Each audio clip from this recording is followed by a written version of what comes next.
He made a lot of money. He was in the business of making money, literally.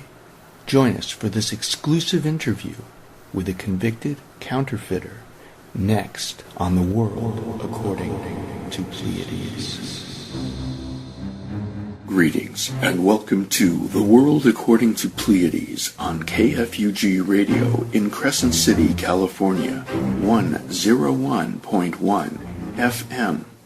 The 1-hour weekly radio program that covers everything from alternative medicine, hypnosis, meditation, success, human interaction, alien abduction, and the question of, what is reality anyway, to name but a few.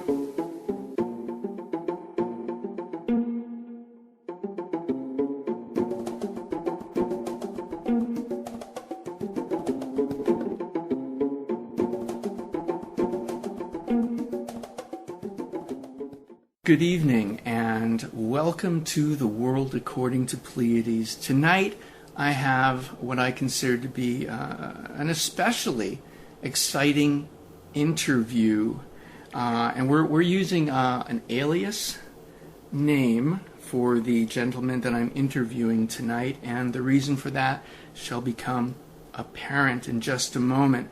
So I'm welcoming Monet Macaire. Monet, I don't even know if I'm saying that right. You can pronounce your alias for me. Monet Macaire is correct. Okay, Monet Macaire. And why did you choose that alias for this interview? Well, if you pronounce it differently, it would be pronounced Money Maker. Money Maker. And this is getting into that late one night or afternoon or even morning, I'm not sure, but we'll get there. In 1989, you were grabbed by Treasury agents, but we won't go there yet. Go ahead. Secret Service. Secret Service. Okay, Secret Yes. Service. So why and where did it all begin? What led up to the Secret Service grabbing you? Okay. I spent some time counterfeiting United States currency. It's funny that you should ask where it began. If you believe in destiny at all or anything like that, when I was in junior high school, I used to counterfeit lunch tickets by finding the correct color of 67 vellum paper and with a pencil drawing in the lunch date and stuff. So it's kind of interesting that it started that early, and then, of course, I became a printer just out of happenstance and discovered that, all day long I'm being handed pieces of paper and asked to reproduce it in different formats, and realizing that, hey, wait a minute, isn't money just paper? So I decided I would give that a shot, and I actually started by printing a batch of ones, which they looked pretty real, and they worked in coin machines.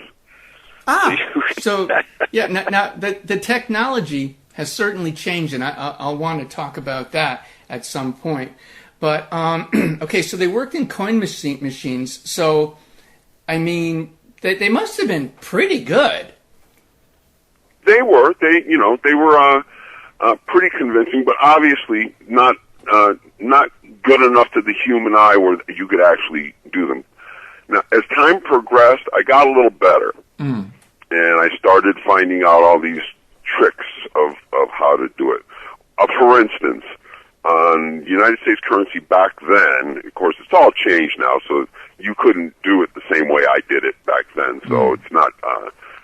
But back then, what they did was they had two different forms of line screen, one being on the face and the other being on the border of the bill.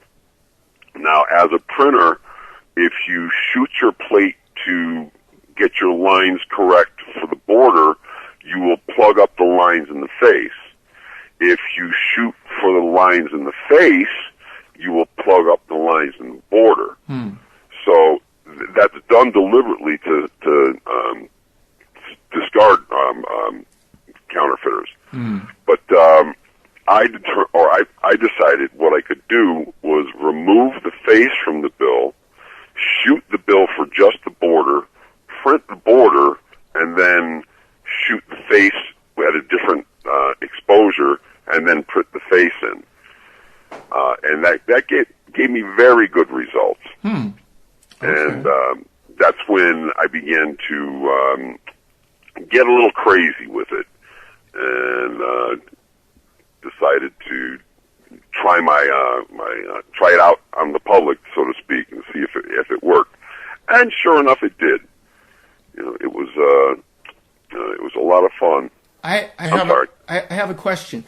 Did you begin all this just as a matter of curiosity and experimentation, kind of like a side hobby, just kind of innocently, since you were like already experimenting in with lunch tickets in junior high school, I think you said? Yes. So you basically got into it innocently, without like the idea of thinking, hey, can I like make $1 million doing this? Was it just hobby and experimentation to start off, or what? It was, I never really thought I was going to make millions doing it, but it certainly did appear that I could make money doing this. And the trick is in distributing it. Now, being a printer, I quickly realized that if I were in a 7-Eleven and passing a counterfeit bill, and it just so happens, luck would have it, that there's a police officer behind me, and it just so happens that the person at the counter is a little sharp, and he catches that it's a counterfeit bill or questions it. Well, what do I do in that circumstance? There's a police officer behind me, and the police officer says, let me take a look at that. And of course, he said, oh yeah, this is definitely a forgery. And so, being in that position, I'd have to say to myself, okay, well, so I would continue to play it cool, but what then if the police officer starts saying, well, obviously, I'm going to have to get some information from you. What's your name? Where you live?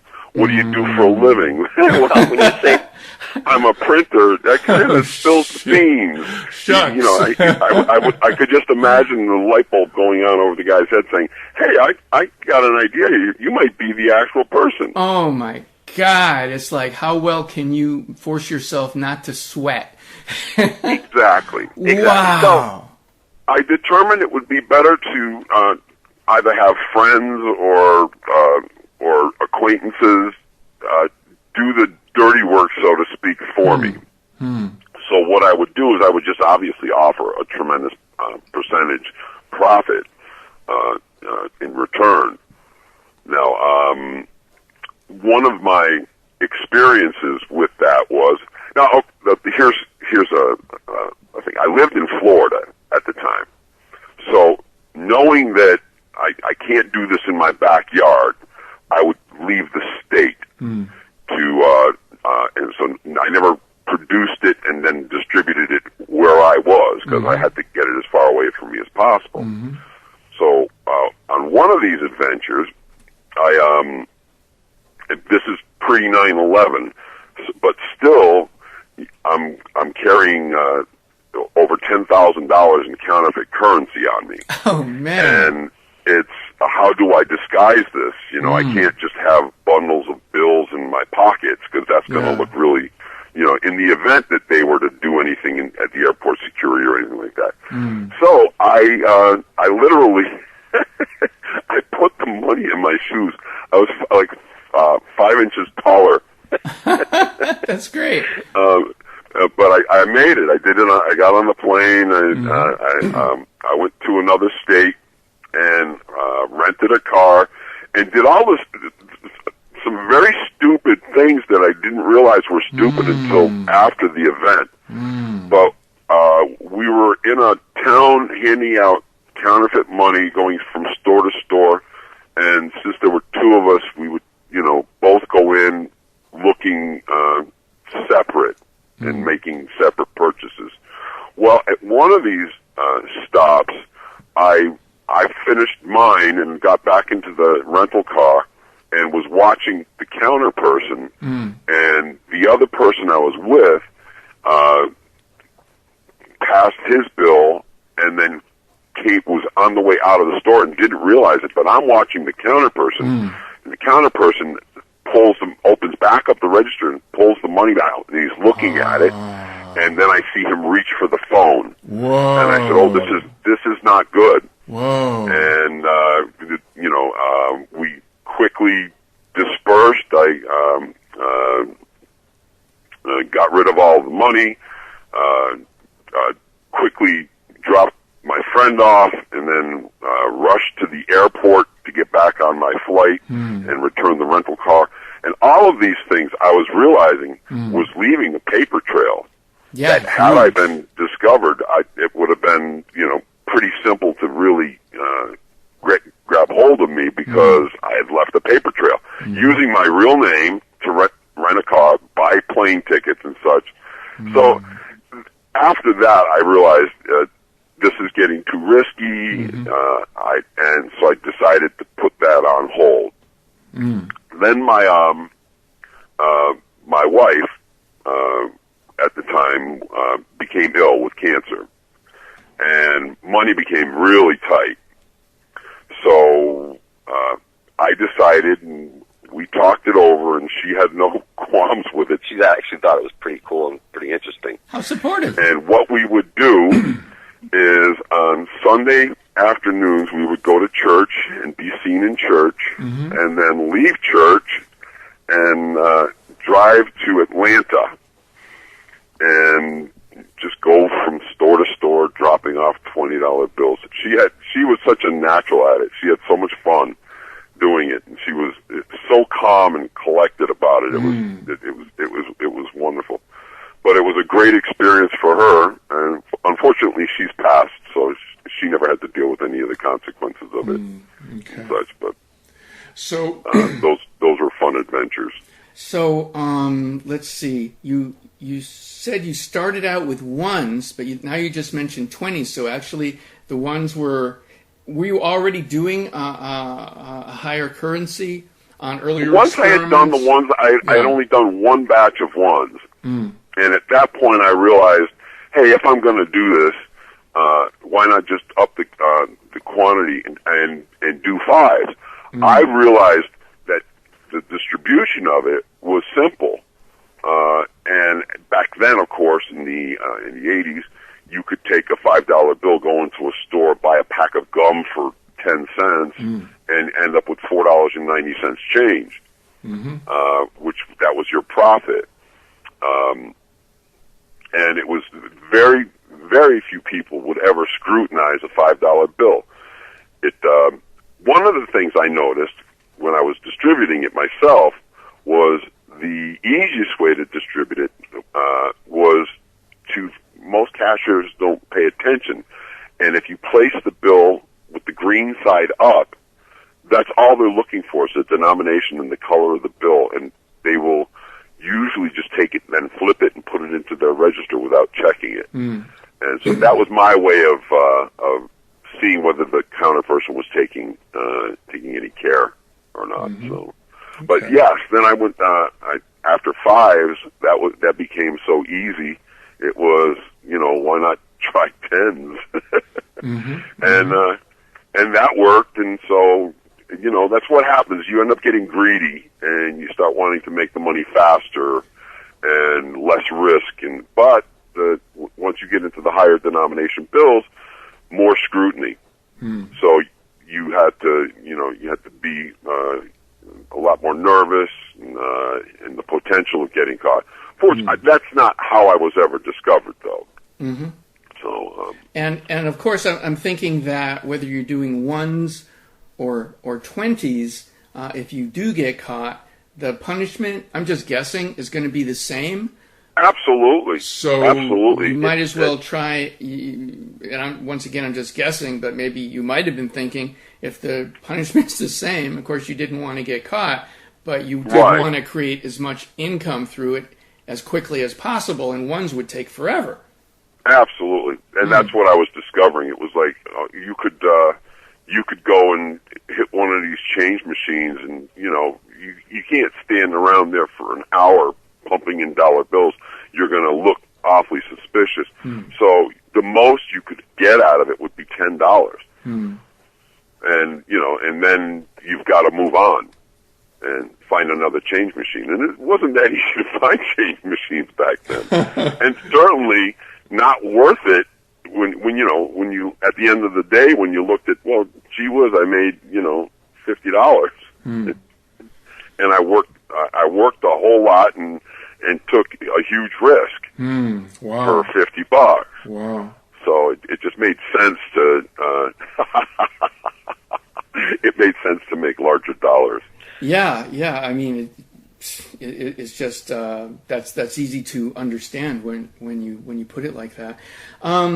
So how about some? Do you have any more interesting stories relating to the?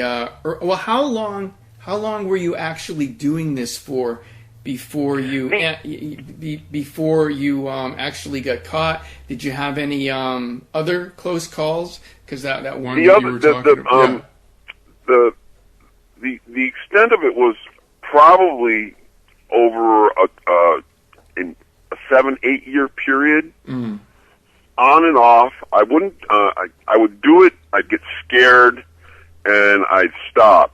The hardest thing, one of the hardest things, was getting rid of the money that you weren't using, because you can't just leave it hanging around, because it's like, and then you can't, if you get too tired of distributing it, or too scared, as in my case, it becomes useless, and then you have to destroy it, and it has to be destroyed. So burning was the best way to do it. But it's not always, it's not always cool to light a fire and then throw a bunch of money into it, and people, they look at you kind of funny. So you have to find a really private place to have a fire and destroy it. And that includes all of the plates and all setup papers, and you have to be very, very meticulous in getting rid of all of the evidence, so to speak. Okay. And then, curious if you messed something up, if you left something somewhere that somebody could see. Many times I was doing this in my employer's print shops. I didn't own the company, and I was, just an employee running a press there. Well, I'm sure they wouldn't have looked kindly at me, printing money on their printing press. Oh, look at him! He's so creative. we're going to give you a raise. Yeah. So I became really good at being thorough, and what I would do is I would I would put in a fresh trash bag into any trash containers, making sure that if I accidentally, throw something away, it's all in one barrel kind of thing. And all inks. When you're playing with that color ink, people become curious. There's also a thing in the printer's world we realize is when you're using an offset press, the image that's on the back of the paper will transfer to the lower cylinder, the impression cylinder, and will remain on there. So if you're not careful and somebody comes and takes a look at your machine and looks on the impression cylinder, there's the image of what you printed last night. And so you have to be super careful cleaning all that stuff off, removing any traces of the green ink, and any plate materials or setup papers that you used, all had to be very carefully destroyed. Wow. Yeah, it sounds like a whole lot of work and a whole lot of stress. Holy cow. It was, and it was highly stressful, and that's why ultimately, I didn't enjoy doing it as much as people would think. I did it a few times when I needed the money desperately, and rarely just for money, so that's how I did it. I made it the old-fashioned way. I printed it. So. And so you mentioned earlier at one point that your wife became sick, and one of the things you needed a lot of money for was hospital bills or doctor bills, medical expenses, and things like that. That we were a young couple just starting out, and we had as all young or many young couples have money issues. But then, of course, when she became ill, that really added to it. So that it also added to my being able to justify it a little more. Okay. In my mind, it's we need the money, and that was a way of getting. Yeah, and money. I'm thinking if there was any level of, say, enjoyment or artistic appreciation in your ability to do it, that pretty much, I'm just guessing, would have fallen right out the window when it moved into an area of desperation because of medical expenses. Right. Yeah. That's exactly what it was. Wow. So, what? Okay. So you were doing it for a bit, off and on. I don't know if you want to go here yet or not. Maybe it's too early. Maybe you have some more background to share leading up to this. But I'm going to ask, what do you feel ultimately was your undoing? What was it? A few different things? It was my undoing was clear, unadulterated greed. I had gotten greedy, and that's usually what happens. I mean, it's in most cases in situations like that where you get greedy, and it started coming in very easy. I had gotten into a gang, so to speak, not really a gang, but a group of people who knew what I was doing. And rather than distribute the money myself, I would sell the money in lots of $10,000. And for $10,000, you would receive $10,000 and instructions on how to make that money appear very real. And you'd pay me $1,000 for that. So I was getting $1,000, per person, and many requests. Interesting. And that was the ultimate demise. Is obviously one of those people got caught, and as straight up as people want to say they're going to be, when the Secret Service comes and gets you, I guess they just everybody falls apart and they all start pointing fingers, and the fingers started being pointed at me. But let me touch on that just a little bit. Yeah, please. The part of the process in counterfeiting is half of it is printing and making the bill look real. The other part that's just as important, I found, was the feel. Money has a particular feel to it, and you don't have to be a paper expert to tell the difference. And if you hand someone a piece of paper, a normal piece of paper, which was what this stuff was printed on, it was just plain 20-pound Wausau IEs. The color was beautiful. It matched money beautifully. But it didn't have the feel or the countability, like when you got a bunch of bills, the way they slide off each other when you're counting them. So I had to develop a method, and this was all through trial and error and partial science. I thought about it, and ultimately what I ended up with was a formula. Now, I don't remember exactly the quantities, but I actually had it down to quantities where you would place a cup of salt, a couple of capfuls of Downy fabric softener into a gallon of water, and then you would dip the bills into this solution and pull them out. Now, myself, being a paper expert, I would then try to determine whether or not I could find my bill in a group of bills. So I would take $10 bills along with my fake one, mix them together, and lock myself into a dark closet and see if I could find the fake one. Mm-hmm. And certainly, as I said, if an untreated piece of paper mixed in with money, I found it every time. Out of the closet, I'd come with the paper. After treating it, I was walking out of the closet holding real money, thinking that was it. Oh my That's God. how I knew if I can fool me, the public doesn't stand a chance. Oh my God! You really broke this down to a science. Yeah, Wow. And that was the part of the key to my success was in that area, anyways. So that's really fascinating. Yeah, those kinds of things. I mean, they certainly didn't even occur to me as you're explaining this. I'm like fascinated. I'm on the edge of my seat listening to this. He even went into a closet. He's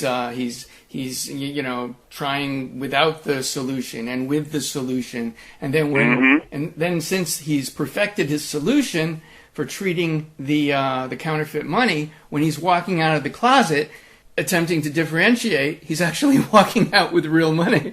Exactly. So I had fooled myself. That's very impressive. That was a real what's the word I'm looking for? It was a real marking place, if you will, for when it really took off. Once it was that good, visually now and feel-wise now, it was very difficult. In fact, after the arrest and the subsequent court trials and stuff, I was involved in there was federal indictments going down, so I was forced to testify. And one of the jurors that I got to speak with, which was kind of they treated me like a rock star.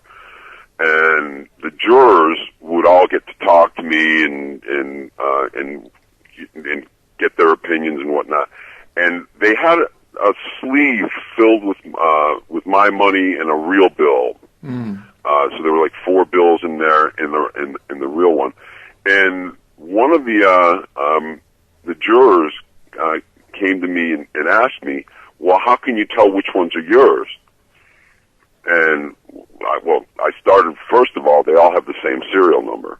I didn't print consecutive serial numbers. I just went with whatever number was on the bill.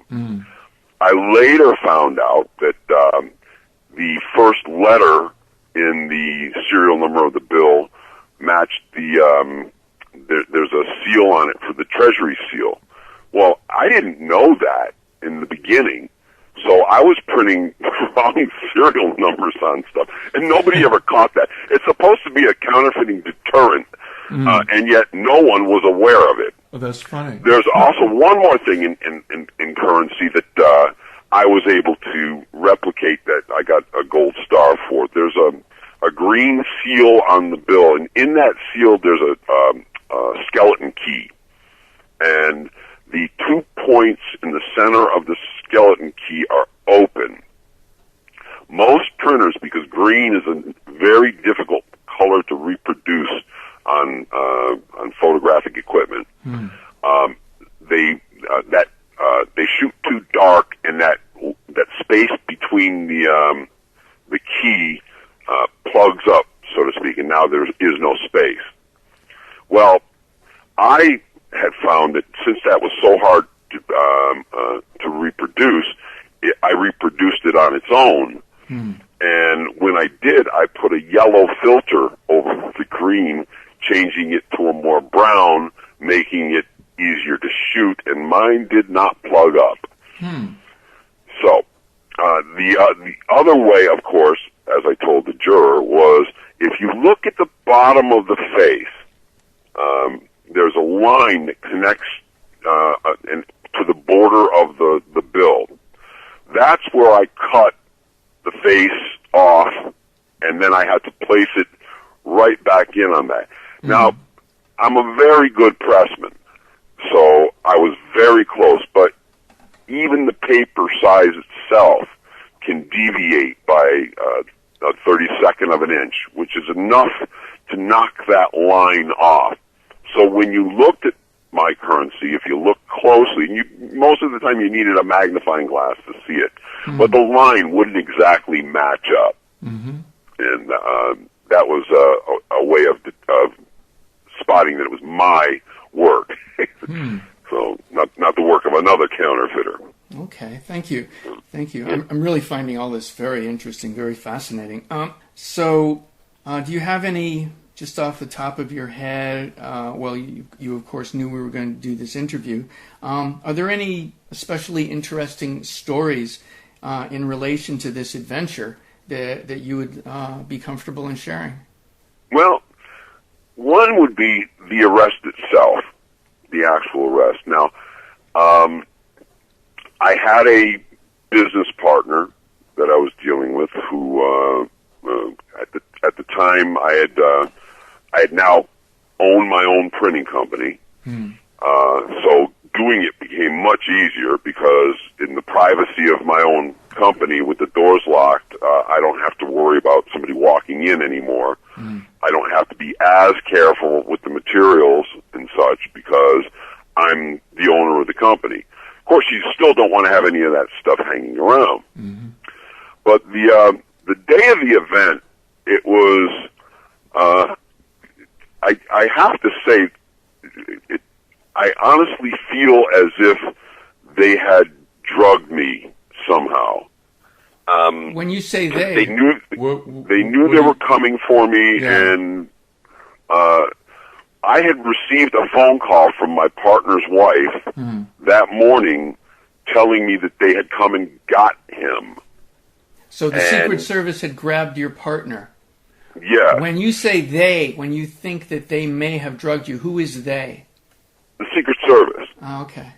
Now, later that day, now I became, naturally, now I'm a little freaked out, but remarkably calm about it, and more or less not really dealing with it. But yet, something was still instinctively telling me, check around, something is weird here.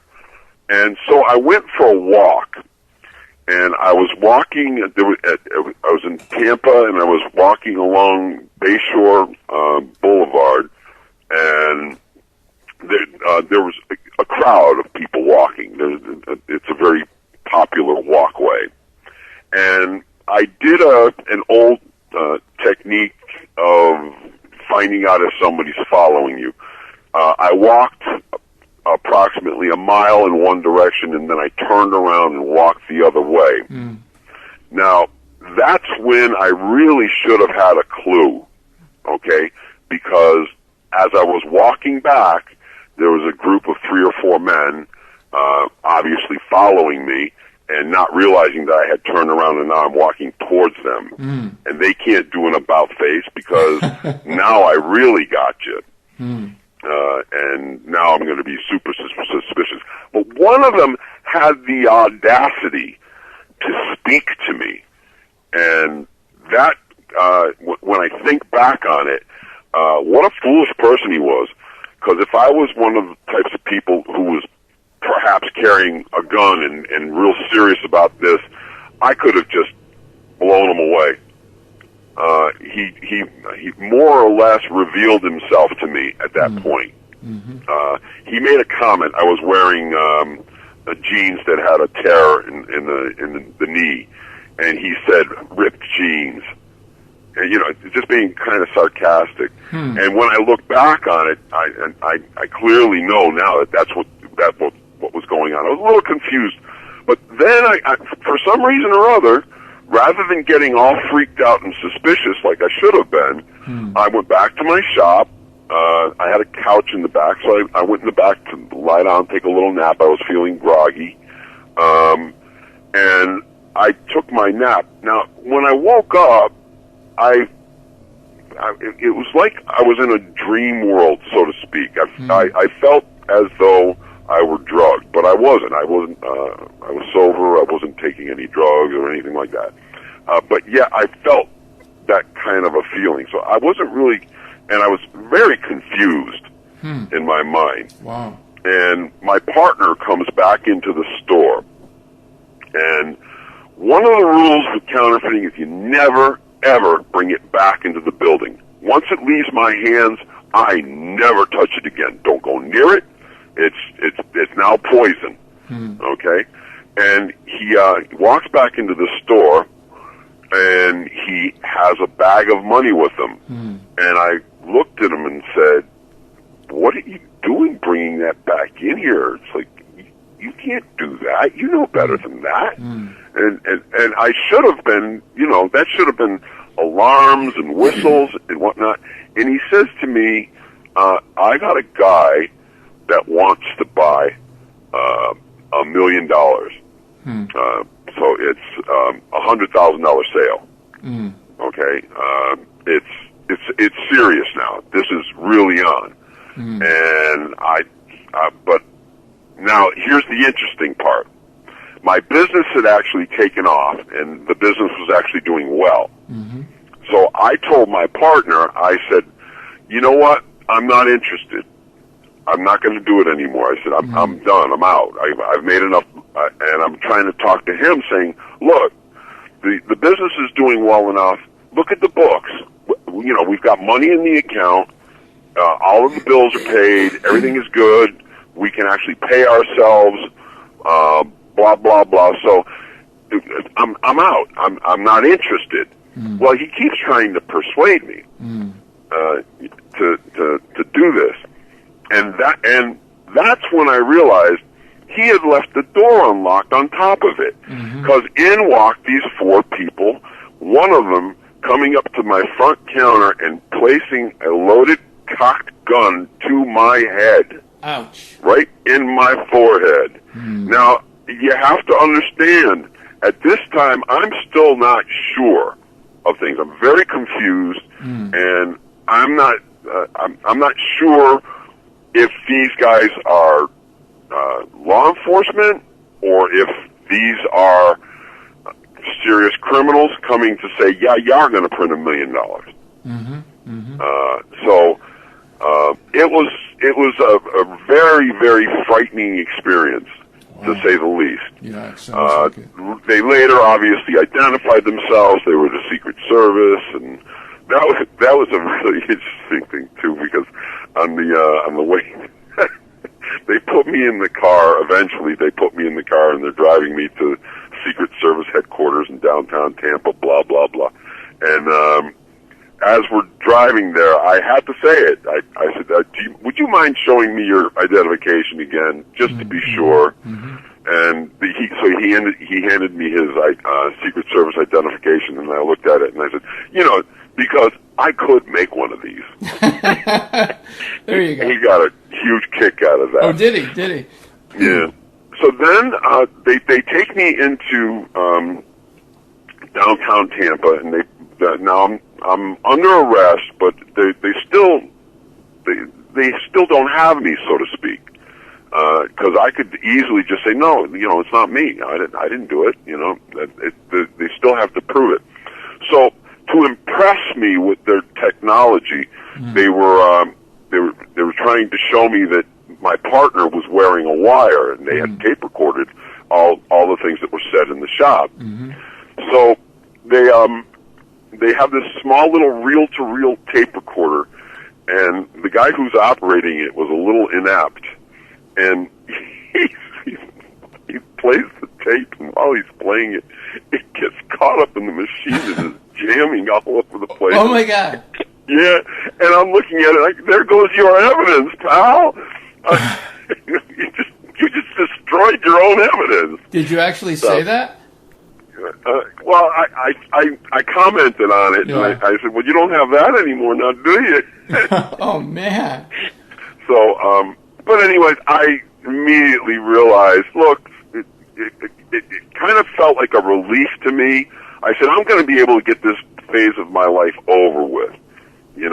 I'm going to be able to come clean and just, and just get it over with. So I cooperated almost immediately and said, okay, so you got me. Let me write out they made me write out my confession and do all the stuff so that they could properly prosecute me. And I, of course, realized at this point, I really should just cooperate, go along with it. There's no one for me to snitch on. I'm the guy that they're looking for. So here it is.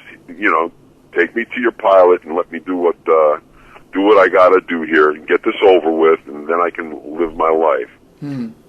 So interesting. So I'm wondering now, when they first came in, one of the Secret Service put a gun to your head, which is just really harsh. I mean, yes. Really harsh.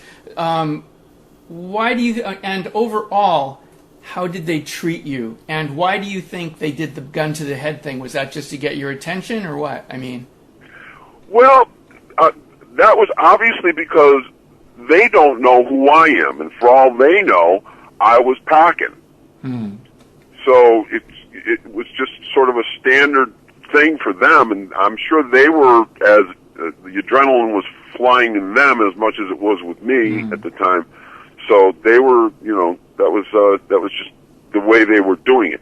The unfortunate thing, and they did quickly identify themselves, but there was that, maybe a 1 minute gap where I wasn't, I was actually thinking that, okay, this is some of my partner's cronies, and I'm in real trouble here. Because, it's almost a relief to find out that they're law enforcement and not criminals. Because if they were criminals, I never would have felt real good about, printing counterfeit currency with a gun to my head. Exactly, and that was another question I had when you shared with me that it had moved into a level of being associated with actually real, sounds like hardcore criminal types. They, of course, would have their own masters above them. Now we're talking about bodies with cement tied around the feet and all that. Exactly. And I was thinking, this doesn't sound good, because it's like they would own you. Exactly. In my head, it's like they would own you. You will do what we say. We have all this on you, so what do you want to do? And if we think, that that's not enough, and maybe we don't want you to get arrested, we'll just make you disappear. So that sounded really freaking scary. I can imagine, and that had to be in your head, because obviously you have a mind. You're very articulate here and very precise in your artistry. So, that's exactly what was going through my head, and what have I done? I've opened up Pandora's box, and I'm just into this does not look good from here. Yeah. So, but anyways, they were law enforcement. So, and that was the thing. I was convicted. I went to. Let me touch on the aspects of it. They arrested me, and then they put me into a Tampa prison cell. Disgusting, absolutely appalling. It was a 12-man cell with probably 30 or 40 men in it. Wow. The conditions were watching rats walk down the hallway. It was filthy. It was disgusting. And I was only supposed to be in there in holding, and then they were supposed to give me a bond hearing and such, and I would have been able to bond myself out and blah blah blah. But I don't know if they were trying to teach me some kind of lesson or something like that. But I found myself in there for 7 days, and after the 7th day, I developed my backbone again and realized that, wait a minute, I do have some power here, and I'm going to use it. So I called my lawyer, and I told him to tell the Secret Service that if I'm still here, next Wednesday, I am gonna what's the word? Recount my confession and go for a not guilty. And you go ahead and try and prove it now. And they knew that would have been harsh. So apparently that worked, and they released me from that and put me into a halfway home situation. Now then comes the conviction. When I go to the final court process, it's where they're going to say, okay, you are guilty. Which this was the other thing that I thought I found really kind of intimidating. The court case reads like this: it's the United States of America versus Monet Maker. And that was pretty intimidating. That sounds like it. The whole United States of America versus. I said, wow, what have I done? Wow. So anyhow, we're going through the court process, and the judge, the lawyers are all in agreement. We're all saying, okay, I'm pleading guilty. Everything is going as it said. And the judge stops everything and says, all right, people, everyone here pay attention. This is a precedent-setting case. It is the first counterfeiting case in the United States of America under the new federal guidelines brought out by I believe it was the Reagan administration, that stipulated that court cases such as this are going to have a minimum maximum sentence that, in other words, taking the power out of the hands of the judge to determine what the sentence is. The sentence will be whatever is recorded here. So my case actually set precedence for every counterfeiter that went beyond or that came up after me. Interesting. So who actually got to determine the sentencing? The jury or the judge? The judge. The judge determined the sentencing by using minimum maximum guidelines. And what did that? Because I was cooperative and it's a white collar crime. No weapons were involved. There was no other criminal activity involved. I received the minimum, which was 1 year in federal prison. So that was interesting. Wow. Now, the next phase of the process after conviction is sentencing. I was residing in a halfway house in St. Petersburg, Florida, and I decided I don't feel like going to prison, and I decided to walk away from not walk away, I drove away from the halfway house. Okay. And went into hiding, and it's the technical term is I went on the lam. And the funny thing is I returned to my home state in my hometown and lived for more than a year without even ever being questioned before they did anything. It was I kind of looked at it and said, they must know where I am. They must know, what I'm doing, kind of thing.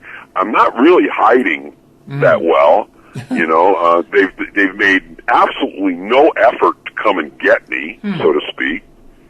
And I was just curious. So, and I managed to survive on the lam for over a year. And then finally just determined this is nuts. I can't get a job. I can't do anything. I mean, I found ways to make money, not printing, obviously. But I would detail cars and do odd jobs and painting and things like that, just to make a living, so to speak. But I couldn't work in my profession. I couldn't go get a real job because I couldn't use my real name. I was running around as an alias using my brother's name and his Social Security number. I I one time. Oh, here's a little interesting story. This is all true. It was the evening of the Super Bowl on whatever year that was. I had watched the Super Bowl, and I placed a small wager, $50, and I'd won $50 on the Super Bowl. So I was elated, and I was driving home on the highway. And back then, I don't know, people still do it sometimes, but I had to take a pee, so I pulled over on the side of the road and figured I was going to just urinate and then go back. Well, as I'm walking back towards my car, a state trooper pulls up behind my vehicle, and this is not looking good all of a sudden. So I don't have a driver's license. But I'm using my brother's name as an alias. So I give him my brother's name and my brother's social security number so that he can run it as the driver's license number. He returns to the vehicle and he says, Mr. Zorn, I'm going to have to ask you to step out of the vehicle. I'm thinking to myself, oh, this is it. The gig is up. All right. He found out there's an APB on me or something like that. But nevertheless, I'm gonna ride this out. I'm gonna see how this goes.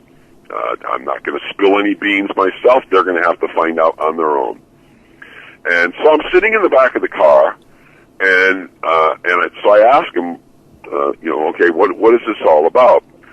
And he says, well, apparently you have a bench warrant that hasn't been satisfied, or something.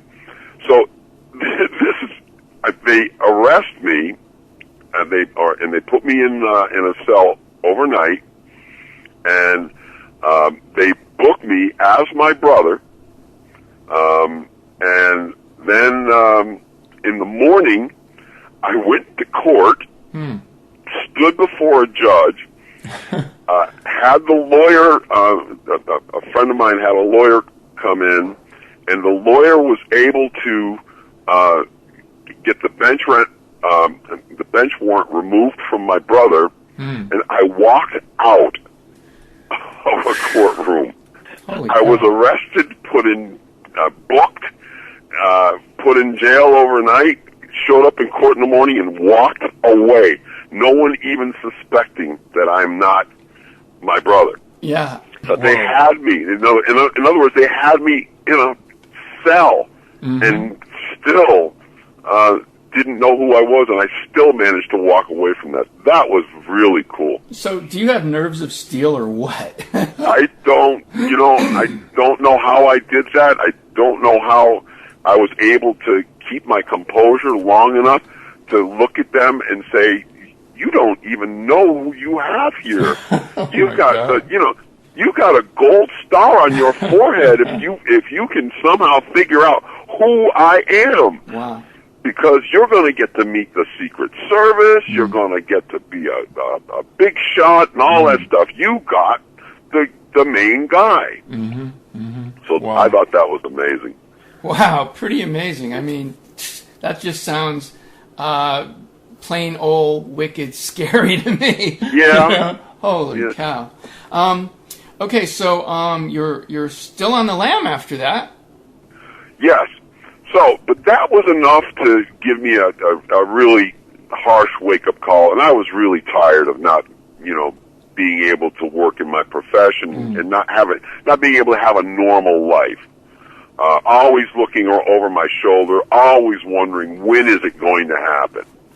So I called my lawyer in Florida and said, hey, it's me. Guess what? I'm coming down. Get things ready for me so that we can, get the process rolling again.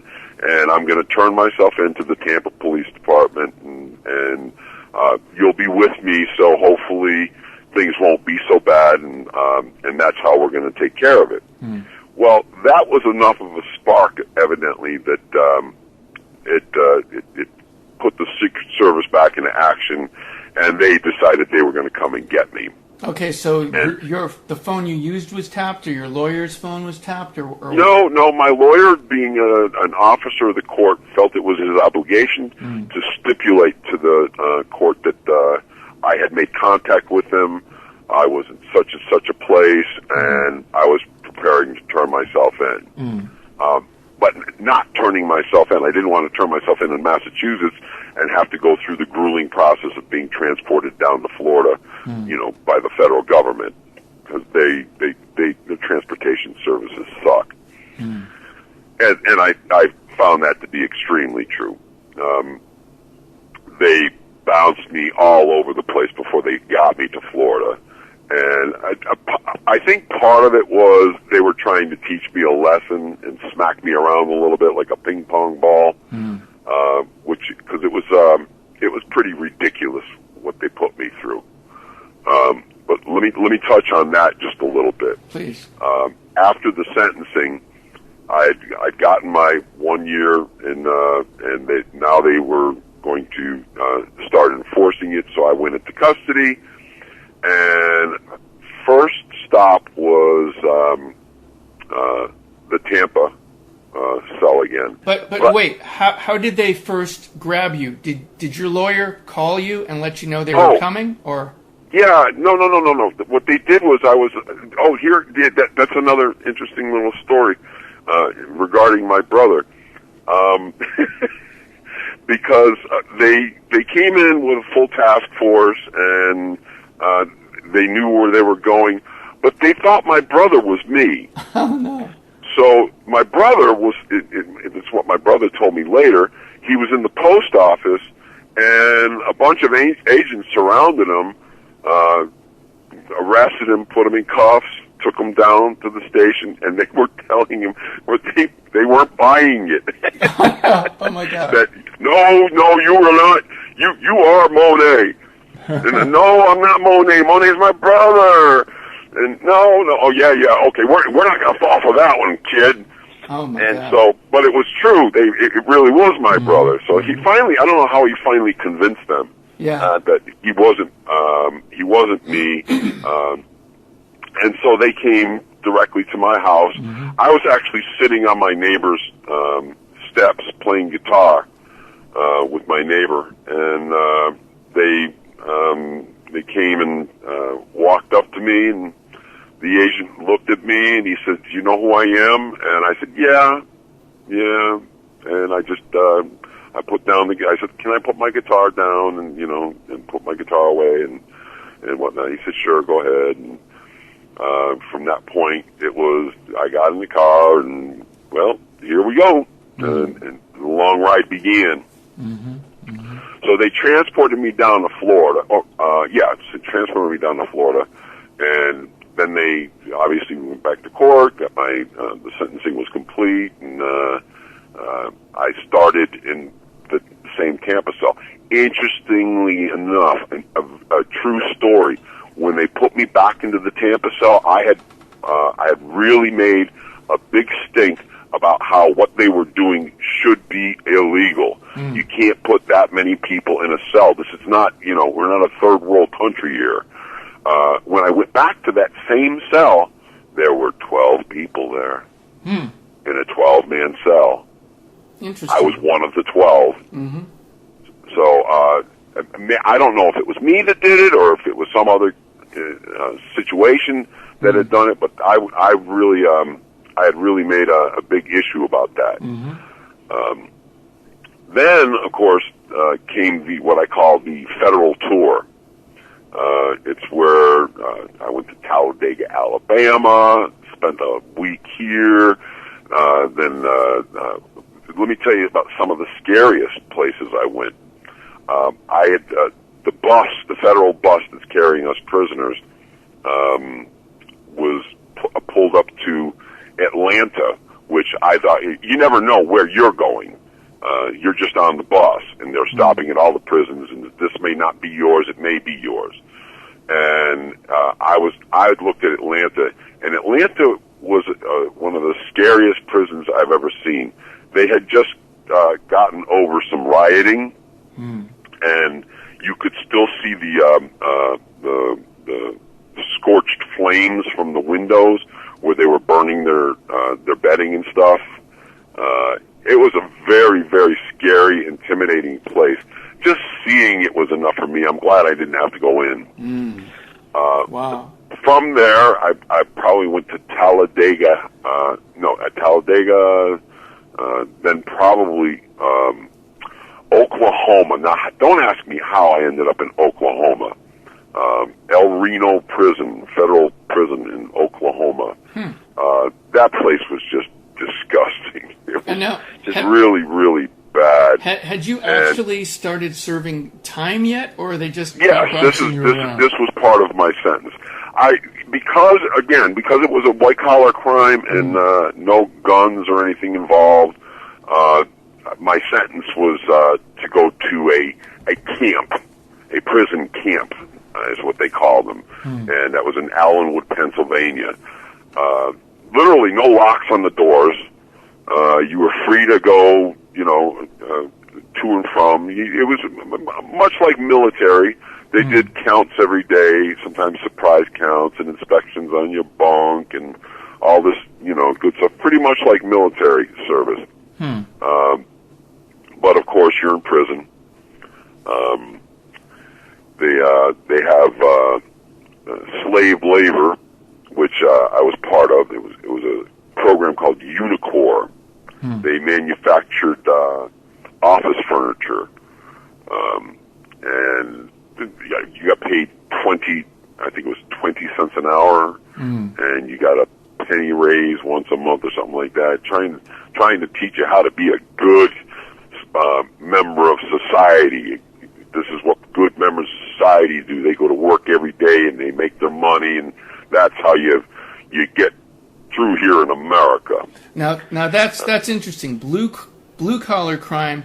They have them doing things like make license plates, but white collar crime, they have you making office furniture. I mean, somehow, I don't know, right? I don't know. I don't know. If I thought about that, I think that would be a whole show in itself. But, So the difference between white collar crime, because I mean, growing up, I've heard of this, that there is a massive difference in the type of prison that a person will go to between white collar crime and blue collar crime, and I guess there's exceptions. But so the way you're describing it now, I have a question. When you went on the lam, as you refer to it, you went on the lam to avoid a 1-year prison sentence. Is that right? Yes. Okay, so it wasn't like you were thinking that you had like 20 years hanging over your head, or 5 or 10 or unknown. You went on the lam to flee a 1-year sentence. Now, 1 year in prison can be, I mean, in my mind, obviously a very stressful, messed up time, and the whole idea of prison to me means you might not even survive it. But when you went on the lam, was there no issue about giving you more of a sentence because you ran? I don't know how I got away with that. You're absolutely right. It should have been, but the kick was I was already convicted. So unless they wanted to bring it up as a new crime, and there were, amazingly enough, there were enough technicalities involved that they really, there was no statute for it. It was because, like I said, I waited till I was convicted, so now they would have to start up a whole new case, so to speak. And, is there enough evidence? Is this, is it a gray area? And you even gave yourself up. Exactly. Yeah. Exactly. Wow. So it was, and I suppose that's why, I guess their attitude was, well, we got you, we don't really even want to, mess with you, frankly, but we have to, because you printed your own money. Do you feel you interacted with? Did you interact with a few of the Secret Service agents on more than one occasion? Oh, absolutely. Oh, okay. Now I'm just curious because you come across as a very likable guy, and you said that one kind of thought it was funny or something when you said you could print one of those things. I got to tell you, they were as fascinated with me going through the whole process. Wherever I went and whoever I met, I was treated like a rock star because I'm not the usual crack cocaine dealer that they were dealing with. this is a different crime, and it's an intellectual crime if you think about it.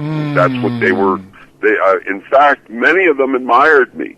Nice. Nice. For my abilities and stuff, and a lot of them shook their head and said, if I could do it, I probably would have too. Oh my God, really? Having the ability to make your own money is it's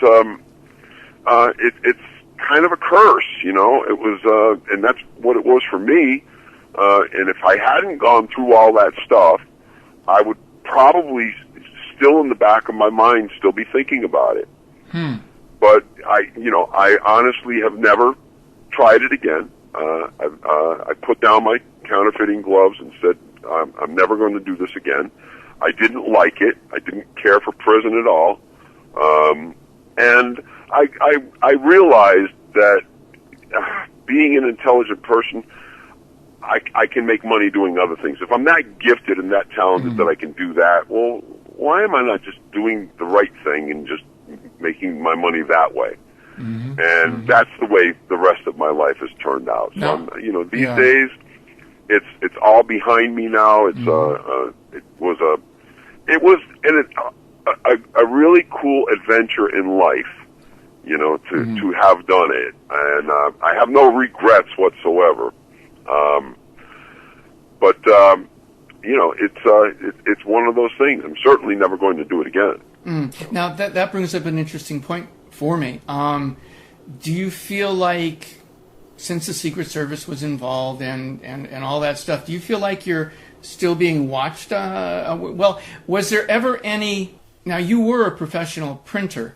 Were you able to get back into that line of work, or was there ever any stipulation as when you got out, you can get out, but like when a person's convicted, at least it's been this way in the past, for a computer-related crime, some cases I've heard about says that they cannot touch a computer again for the rest of their life, or something like that. So talk to me about that. They tried that.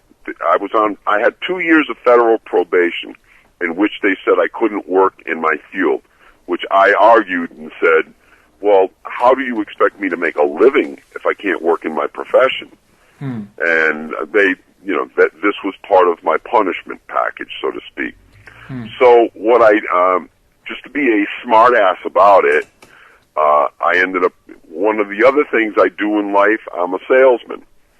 So I went to work selling printing, not printing, but I sold it, and I did quite well. So that was one of my little ways of sticking it back to them when they said I couldn't go back into it. And I reminded my probation officer, because she told me, when she told me that you can't work in printing for the next 2 years, and I said, well, after the 2 years is up, I can go back into it. And she kind of wanted to give me this snide remark like, well, who would hire you? You're a convicted counterfeiter. And I said, well, I could just start my own company. So I don't need to go to work for someone. I'll just open my own printing company.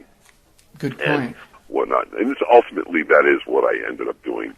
And so, and that crock about not wanting to hire me, that did turn out to be a crock, because as soon as I was done with my federal probation, I sent resumes to companies and was immediately hired as a manager for a print shop, because that's what I do, and I'm very good at it. And employers, they shrugged and said, "So what?" I of course, I laid my cards on the table, let them know I was a convicted counterfeiter and whatnot. And they said they don't care. Quite frankly, some of them were quite impressed. That's just fascinating, and that was my next question. There's just always a lot of talk over the years about people getting out of prison, finding employment again, and I guess there could be that line again between blue-collar crime and white-collar crime, because generally speaking, and once again I'm just guessing, white-collar criminals are probably really good at some kind of white-collar function. That's how they got high enough to Exactly. To figure out how to turn things around anyway. It's the old Don Henley line: "You can steal more money with a briefcase than you can with a gun." Okay. So, interesting. now, you mentioned earlier, and I want to touch on that for just a second here, whether or not I feel like they're still investigating me. Yeah. Absolutely. There's no question. My phone's tapped on a regular basis. At one point when I had a shop in another location, I watched a Secret Service agent that I knew as a Secret Service agent walking by my store. Okay, why are you walking by my store? You live in Right, Boston. just a coincidence. I know, but yeah, I know who you are. I recognize you. I almost went outside and said, "Hey, Kevin, how are you?" I knew him by name. Yeah. So it was like, "You're not fooling anybody here, buddy. I know who you are, and don't worry. Just come on in and ask me." Yeah. You don't have to hide. I'm not scary. I'm not going to shoot you. As a matter of fact, you might want to say hi to all your Secret Service friends listening. Yeah, and all the other guys, that we shot the breeze and hung around with all that time. Yeah. So. Well, it sounds like it sounds like you also developed a bit of respect for them, and not in a scary way, but through your somewhat short interactions on a personal. This is a professional person I'm dealing with level. What really impacted me the most, I think, was that the saying, "The United States of America versus," and I was committing a federal crime, a crime against the nation, and it was all in the name of thinking, "Oh, how cool am I?" But in the end, I really wasn't that cool, and none of that was worth it. Like I said, I have no regrets, but I certainly wouldn't have done it again. If knowing better now, I wouldn't have. I would have hoped that I would have never touched that. Little did you know when you were forging lunch in junior high school, tickets. forging lunch tickets. Yeah, little did you know at the time. Little did I know that my destiny would bring me into doing time. So, once again, the difference between a blue-collar prison and a white-collar prison, not that you've, experienced with both, but the... I am. I like I said, during the federal tour, I got to see the blue-collar criminal, or the blue-collar police. Right. It took them 3.5 or 4 months to get me to Allenwood. Okay. I finished out my sentence in Allenwood. I didn't get to spend the entire sentence in a camp. I did what I suppose you'd call it hard time in a number of different prisons these were lockdown facilities. Okay. You had a prison uniform that you had to wear. You were locked in a cell overnight. You had a recreation yard that you could go to, and that was it. It was a whole different experience leaving that world and entering the world of the Allenwood camp, a prison with no locks on the doors. They don't need locks because nobody ever locks the doors. So I don't know if you're interested in going there, but I have to ask you then, on the blue collar side of it, the more hardcore, dangerous criminal type. Are there any especially horrific experiences, or close to horrific, or where you would go to bed at night just thinking, "Oh my God, this is like the worst experience of my whole life"? Not really. Yeah. I found that the prison life that I experienced, anyways, I know I did see some brutal things, but that was always amongst certain cliques or whatever. If you weren't part of that element, you didn't have anything to worry about, kind of thing. Interesting. And you have to watch the way you carry yourself. Now, I didn't shave at all. I grew a really gruesome beard. I put on weight, and I was a pretty intimidating looking person. So my attitude was, don't mess with me and I won't kill you. Okay. And that's kind of how that was my credo, and it probably showed in my persona. Yeah. And I never was messed with. Nobody bothered me. I made friends quickly. I would find the right clique to hang out with, so to speak, and I had none of the issues or nightmares that I've heard of a lot of people having in prison situations. And I suppose I was fortunate in that respect. You sound blessed in that respect. Yeah. You sound basically blessed throughout this entire apparently. Event. Yeah. I have to. A good deal of my life has been like that. I can tell you many other stories about. I was an insane, not crazy, an insane driver in my youth, and the fact that I survived that, and I'm not part of a tree somewhere, is amazing, because I've done truly stupid things in an automobile, going way too fast under circumstances and whatnot, and yet I survived to be able to talk about it. So yeah, you're right. I guess in a lot of aspects, I feel truly blessed in my life, because I've avoided all those things somehow. I must have a bunch of guardian angels that are just busy as hell around me. I think you must be right.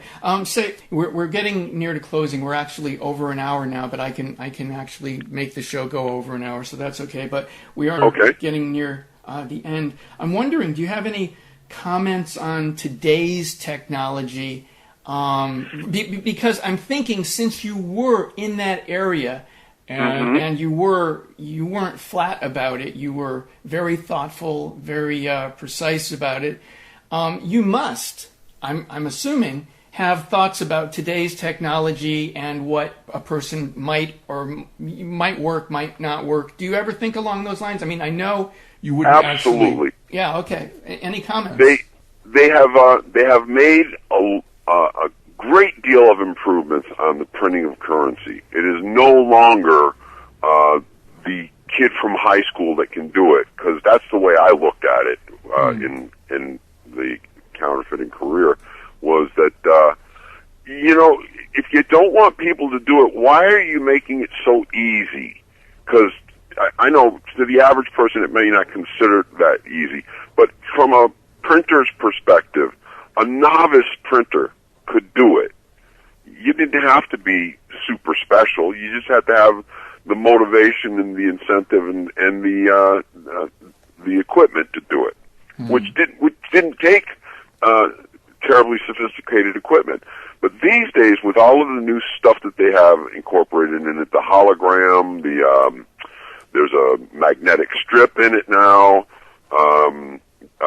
the multicolored inks that they're using, the gold foil stuff that they're putting on it, which is all of these things extremely difficult to replicate. Now, I'm not saying that I couldn't. It would be a real challenge for me to try and reproduce today's currency. I'm not sure that I could.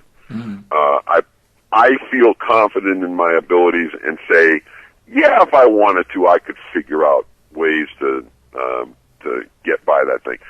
Would I? Absolutely not. It's just not worth it. And I know that in order to do it, it would be such painstaking work.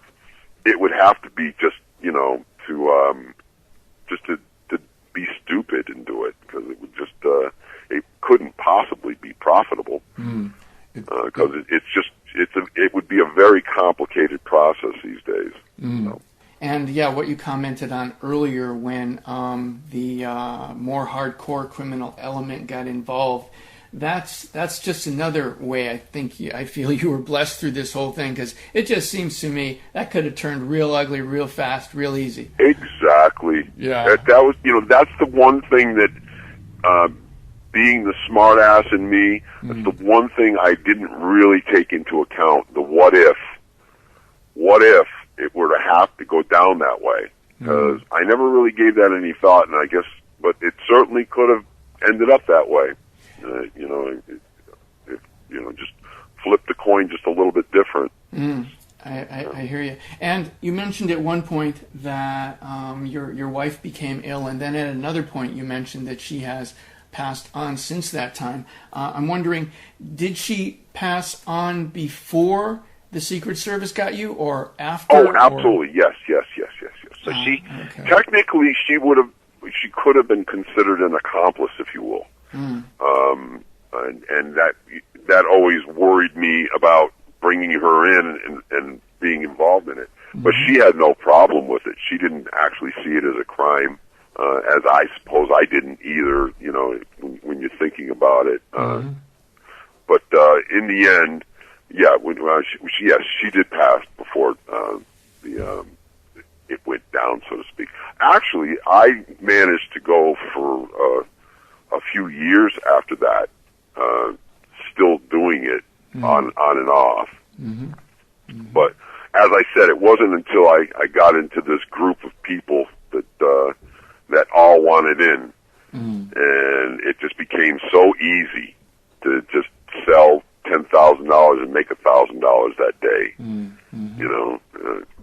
What do you feel? What do you feel has been the greatest learning experience from this whole adventure for you?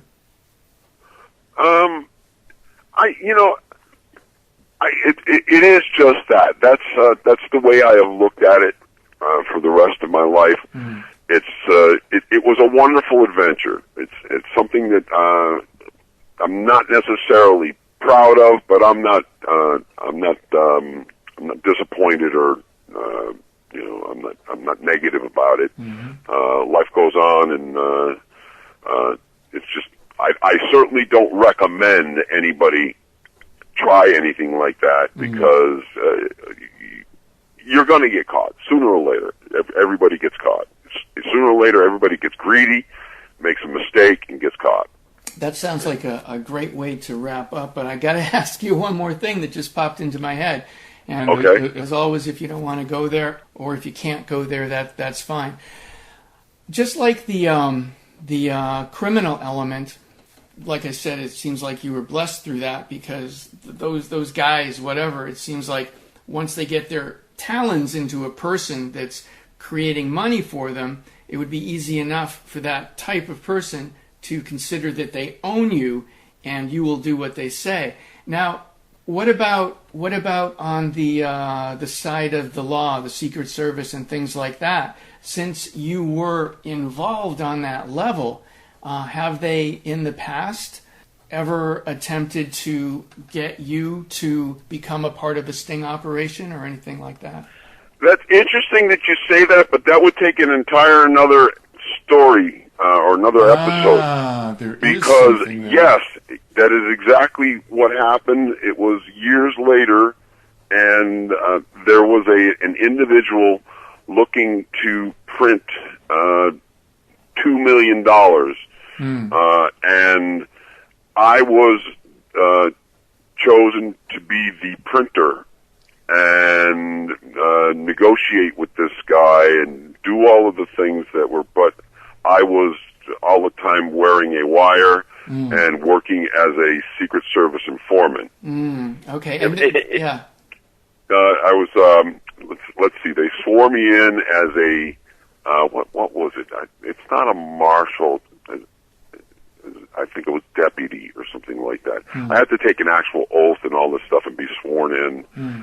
And then it was really interesting. I got pulled over by a cop, and when he ran my make, he came back and did what he was supposed to do, because the Secret Service had put a thing on my whatever, and whenever law enforcement looked at me, the thing they got was do not delay, offer assistance. Oh, whoa. That's kind of so the cop comes up, he walks up to my car and he says, "Is there anything I can do for you?"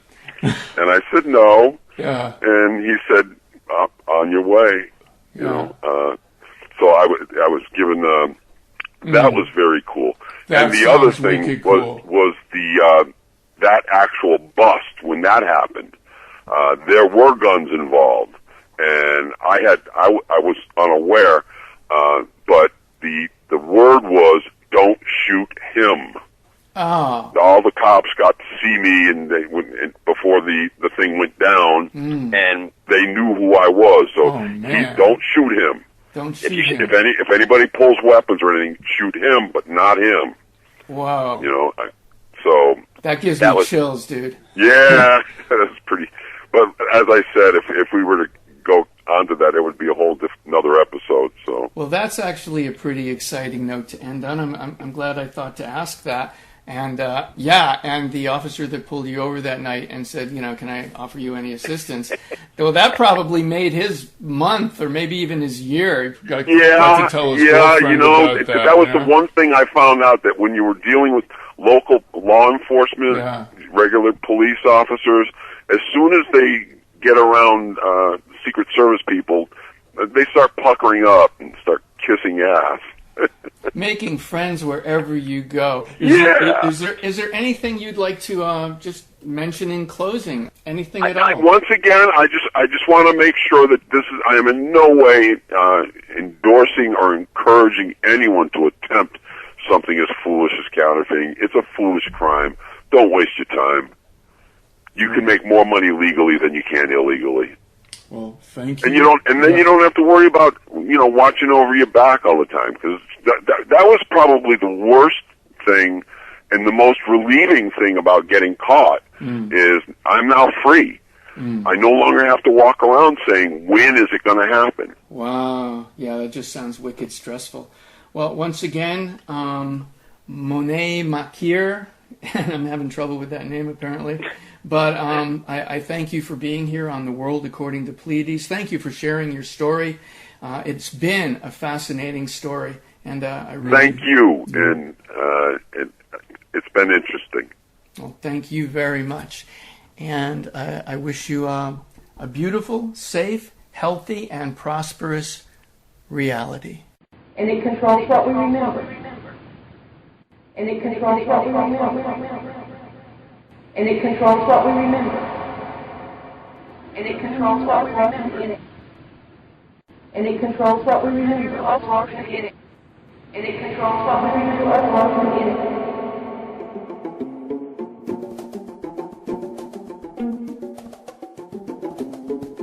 Thank you for listening to The World According to Pleiades on KFUG Radio in Crescent City, California. If you have any topics you'd like covered, or you feel you have the potential to make a good interviewee, please send your suggestions and or information to KFUG Radio, 270 I Street, Crescent City, California, 95531. Attention, Pleiades.